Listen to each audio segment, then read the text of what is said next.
পাঞ্জিপাড়ায় গুলিকাণ্ডে মূল অভিযুক্ত আসামি সাজ্জাক আলম জানে শেষ হলো পুলিশের গুলিতে।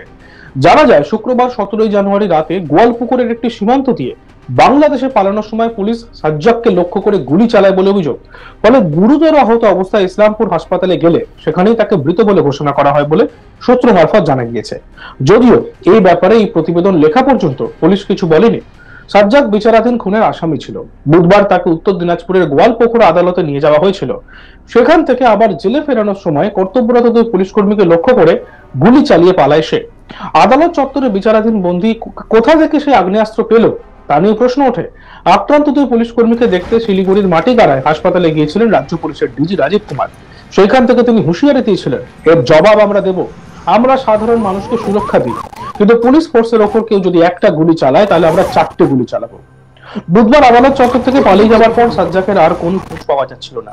তার সন্ধান দিতে পারলে পুলিশ 2 লক্ষ টাকা পুরস্কারও ঘোষণা করেছিল। সাজ্জাকের আরো এক সঙ্গী আব্দুলকেও খুঁজছিল পুলিশ। আব্দুল সাজ্জাককে পালাতে সাহায্য করেছিলেন বলে অভিযোগ। এখনো তার খোঁজ মেলেনি। জানা গিয়েছে গোপন সূত্রে খবর পেয়ে শনিবার ভোরে চোপড়া সীমান্তে পৌঁছায় উত্তর দিনাজপুর জেলা পুলিশের একটি দল। সেখান থেকে সাজ্জাককে গ্রেপ্তারের চেষ্টা করা হয়, কিন্তু পুলিশের হাত ছাড়িয়ে তিনি পালানোর চেষ্টা করেন। তখনই তাকে লক্ষ্য করে গুলি চালানো হয়। বুধবার পুলিশকে লক্ষ্য করে গুলি করে পালাচ্ছিল সাজ্জাক। সেই সময়কার সিসিটিভি ফুটেজ ভাইরাল হয়েছে।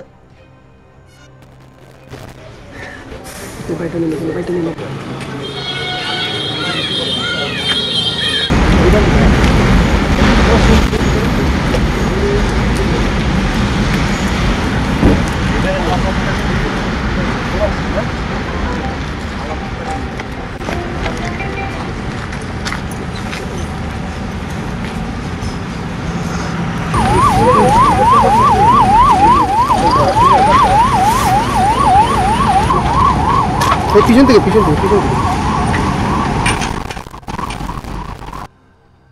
ডক্টর আহমেদ এই বিষয়ে কি বলেছেন আমরা শুনবো। আমরা পেয়েছি অ্যাবাউট 8টার দিকে এখানে নিয়ে যাওয়া হয়েছে। তো আমি যেটা এক্সামিন করেছি 3টার মতো গানশট ইঞ্জুরি আছে। কয়টা গুলি? 3টা গুলি গানশট ইঞ্জুরি আছে। একটা লেফট চেস্টে আছে, একটা শোল্ডারে আছে, একটা পায়ে হাতে 3টা গুলি।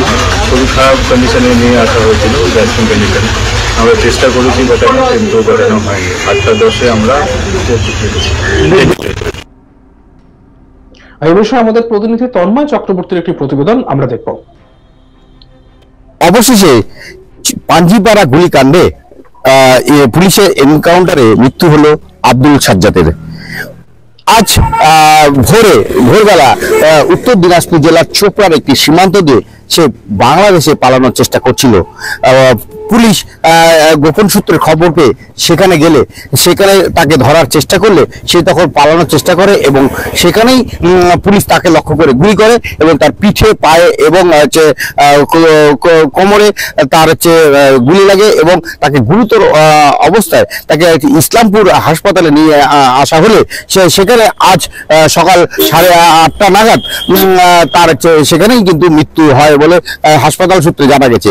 এদিকে আমরা যেটা আছে খবর সেটা আছে গত বুধবার দিন যখন ইসলামপুর আদালত থেকে যখন 2জন আসামিকে নিয়ে যখন পুলিশ রায়গঞ্জের দিকে ফিরছিল সেই সময় কিন্তু পাঞ্জিপাড়ার ওখানে একটি জায়গায় পুলিশ আসামিরা যখন বলে বাথরুম করতে যাবে সেই সময় কিন্তু পুলিশের গাড়ি সেখানে দাঁড়ায় এবং দাঁড়ানোর পরে বাথরুম করে ফিরে আসার পরে তখন কিন্তু পুলিশকে লক্ষ্য করে তখন তারা যে সেই আসামি গুলি করে এবং গুলি করার ফলে সেখানেই কিন্তু 2জন পুলিশ কর্মী গুরুতর আহত হয় এবং সঙ্গে সঙ্গে তাদেরকে ইসলামপুর মহকুমা হাসপাতালে নিয়ে যাওয়া হয় প্রথমে, তারপরে তাদেরকে যে শিলিগুড়িতে মেডিকেল কলেজে নিয়ে যাওয়া হয় এবং এখন যেটা আমরা জানতে পারছি যে তারা বর্তমানে সুস্থ রয়েছে 2 পুলিশ কর্মী।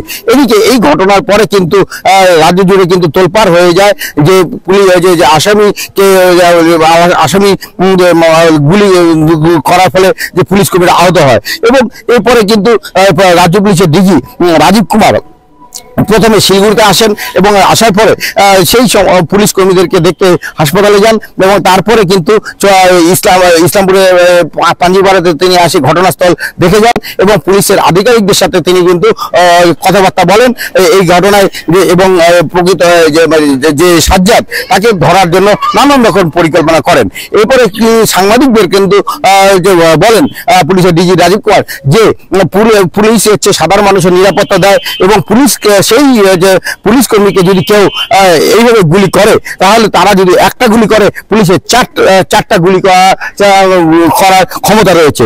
এই যে তার কথা বলার পরে একদিন যেতে না যেতেই কিন্তু তার কিন্তু ফল কিন্তু হাতে নাতে পাওয়া গেল এবং দেখা গেল যে আজ ভোরবেলার দিকে যখন চোপড়া একটি সীমান্ত দিয়ে পালানোর চেষ্টা করছিল সেই আসামি যাকে পুলিশ ধরতে পারলে 2 লক্ষ টাকা পুরস্কার ঘোষণা করেছিল সেই আসামিকে যে একটা তারা গোপন সূত্রে খবর পায় পুলিশ এবং সেখানে কিন্তু পুলিশের আধিকারিকরা সেখানে যায় এবং সেই আসামিকে যখন ধরার চেষ্টা করে তখন কিন্তু তারা সেই আসামি পালানোর চেষ্টা করে এবং সেখানে কিন্তু এনকাউন্টার করে পুলিশ এবং সেখানে পায়ে বুকে এবং পিঠের মধ্যে তার কিন্তু গুলি লাগে এবং সঙ্গে সঙ্গে কিন্তু সে গুরুতর অবস্থায় আহত হয়ে যায় এবং তারপরে কিন্তু সেই যে সাজ্জাদকে তারপরে কিন্তু যে ইসলামপুর মহকুমা হাসপাতালে নিয়ে আসা হয় এবং সেখানে কিন্তু চিকিৎসকরা তাকে মৃত ঘোষণা করে। এদিকে এই যে সাজ্জাদকে অস্ত্র সরবরাহ করেছিল যিনি সেই আব্দুল তাকে কিন্তু যে খোঁজ পাওয়া যায়নি, তার সন্ধানেও কিন্তু পুলিশ কিন্তু এখনো কিন্তু জোরদার তল্লাশি চালাচ্ছে। তবে এই ঘটনায় পুলিশ যে একটা বিরাট বড় সাফল্য পেল তা কিন্তু বলা যেতেই পারে। এখন দেখার বিষয় এই ঘটনা মোড় কোন দিকে যায় এবং এরপরে সেই আব্দুলকে ধরার জন্য পুলিশ আর কি ব্যবস্থা নেয় সেই দিকে কিন্তু লক্ষ্য রয়েছে সকলের। প্রসঙ্গত বুধবার সন্ধ্যা নাগাদ ঘটনাটি ঘটেছে পাঞ্জিপাড়া থানার অধীন ইকরচলা কালীবাড়ি এলাকায়। পুলিশ সূত্রে খবর যে এই অঞ্চলে এদিন রায়গঞ্জ থানার পুলিশ আসামিকে নিয়ে ইসলামপুর আদালত থেকে রায়গঞ্জের উদ্দেশ্যে যাচ্ছিল। সেই সময় আসামি পুলিশকে লক্ষ্য করে গুলি চালায় আর এই ঘটনায় 2 জন পুলিশ কর্মী আহত হন। মোট 3 রাউন্ড গুলি লাগে 2 পুলিশ কর্মীর। বর্তমানে তারা চিকিৎসাধীন ইসলামপুর মহকুমা হাসপাতালে। ঘটনার বিবরণে জানা যায় এদিন ইসলামপুর আদালতে হাজির করানো হয়েছিল 2 আসামিকে যারা এক অপরাধে মামলায় যুক্ত ছিলেন এবং আদালতে শুনানি শেষ হতেই 2 জনকে যখন নিয়ে যাওয়া হচ্ছিল রায়গঞ্জের দিকে, যখন গোয়ালপুকুরের পাঞ্জিপাড়া এলাকায় পুলিশের ভ্যান পৌঁছায় তখন আচমকা শুরু হয় গুলি বৃষ্টি আর তাতে আহত হন নীলকান্ত সরকার এবং দেবেন বৈশ্য নামে 2 পুলিশ কর্মী।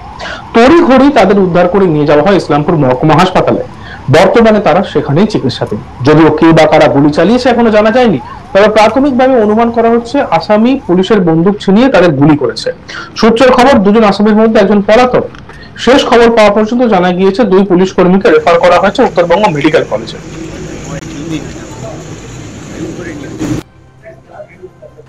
দেখতে থাকুন আজ তাক বাংলা। আমাদের ভিডিওসগুলি ভালো লাগলে লাইক করবেন, কমেন্টস করবেন, শেয়ার করবেন এবং সাবস্ক্রাইব করতে ভুলবেন না।